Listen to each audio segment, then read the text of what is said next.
Bonjour tout le monde, ici TechnoRalph. Dans cette vidéo, je vais vous montrer comment faire du texte dans Blender pour ensuite pouvoir l'imprimer 3D. Donc ici, j'ai la scène par défaut de Blender. Je vais sélectionner la lampe et la caméra et les supprimer. Ensuite, je vais sélectionner le cube, aller en Edit Mode avec Tab et je vais faire S pour changer la taille et ensuite majuscule et Z pour exclure l'axe Z, donc je vais agrandir comme ça, juste pour faire une plateforme où mettre mon texte. Ensuite, je vais faire encore S et Z pour l'aplatir un peu. Et voilà. Ensuite, je vais ajouter mon texte. Je vais utiliser majuscule A pour le panneau pour ajouter des choses dans la scène. Et ici, je vais cliquer sur texte. En ce moment, on ne le voit pas parce qu'il est dans le cube, donc je vais juste faire Z pour me mettre en wireframe. Et ici, on le voit, je vais le sortir. Et pour modifier votre texte, vous n'avez qu'à faire Tab, comme pour aller en Edit Mode, mais quand c'est du texte, vous pouvez éditer le texte comme vous voulez. Donc je vais écrire. Je vais vous montrer les autres options que vous pouvez avoir pour votre texte. C'est sur le panneau de côté, ici.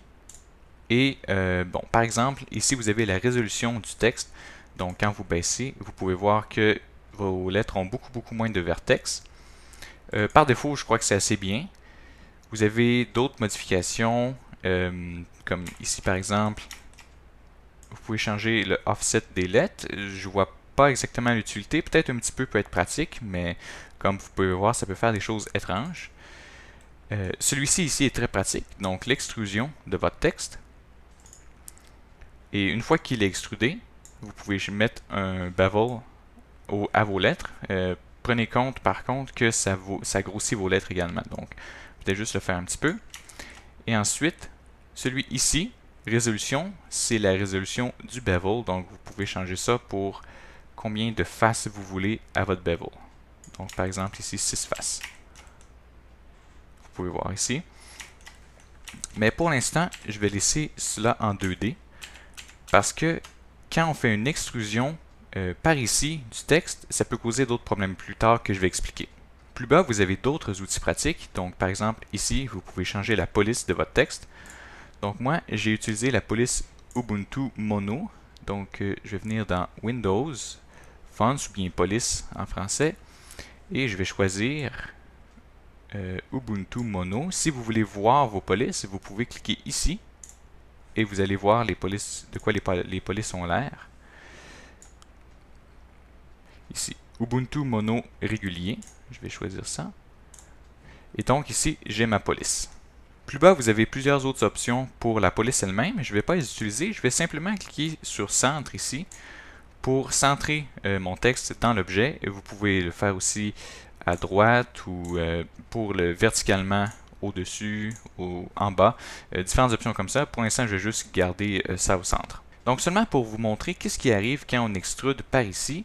Je vais l'extruder, comme c'est ici. Et en ce moment, c'est juste du texte. Donc, on ne peut pas faire grand-chose avec, sauf éditer le texte lui-même. Mais je vais le convertir. Vous avez qu'à venir ici. Convert to, donc convertir à mesh de ces différentes choses. Donc, vous cliquez ici. Le raccourci est Alt et C. Et donc, en ce moment, c'est un objet avec des vertex comme un objet normal. Par contre, ce qui arrive, si je sélectionne tout et je fais Remove Doubles, comme vous pouvez voir en haut, j'ai un grand nombre de vertex qui étaient des doubles. Des doubles sont quand deux vertex sont à la même position. Et donc, cet outil que je viens de cliquer, Remove Doubles, supprime le vertex qui est collé à un autre. Donc, pour éviter que ça arrive, je vais juste revenir ici dans le temps. Ce que je préfère faire, c'est pas mettre d'extrusion, mais le convertir quand il est en 2D, avec Alt-C. Et comme là, ici, j'ai mes lettres en 2D. Et l'extruder manuellement une fois qu'il est converti avec E.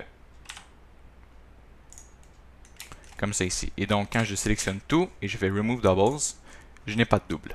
Donc maintenant, je vais joindre mon texte et ma base ensemble. Je vais revenir en mode objet et en fait, cette plaque, je devrais la faire plus rectangulaire. Donc, je vais juste changer la taille sur l'axe X, agrandir ça ici. Juste faire une forme que j'aime bien. Je vais descendre ça ici pour que le texte soit un petit peu dans mon rectangle, comme vous pouvez voir ici.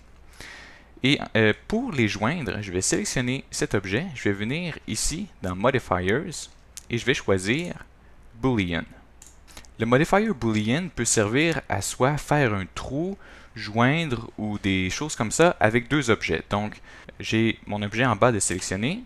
Ici, donc je vais sélectionner avec quel objet l'outil va interagir. Je vais choisir mon texte. Et donc, en ce moment, vous avez l'option Intersect de cocher. Donc, ce que ça fait, c'est que le texte découpe la partie du cube qui se joignent ou ce qui se touchent. Mais je vais sélectionner Union. Donc, ce que ça va faire, c'est que les deux objets qui se touchent vont devenir un. Ensuite, je vais faire Apply. Je vais juste sélectionner le texte lui-même avant qu'il soit uni. Je vais juste le déplacer à l'extérieur ici. Et comme vous pouvez voir, c'est devenu un objet au complet. Si je viens en mode édition, vous pouvez voir que c'est un objet et il faut s'assurer que ça soit vraiment un objet. Des fois, on peut avoir des troubles. Les objets qui s'emboîtent étrangement, en tout cas. Il faut simplement que vous vous assuriez que c'est vraiment un objet complet. Il est toujours bon de s'assurer qu'on n'a pas de double dans notre objet. Donc, je vais juste venir en Edit Mode, tout est sélectionné, faire Remove Doubles, et en effet, je n'en ai pas.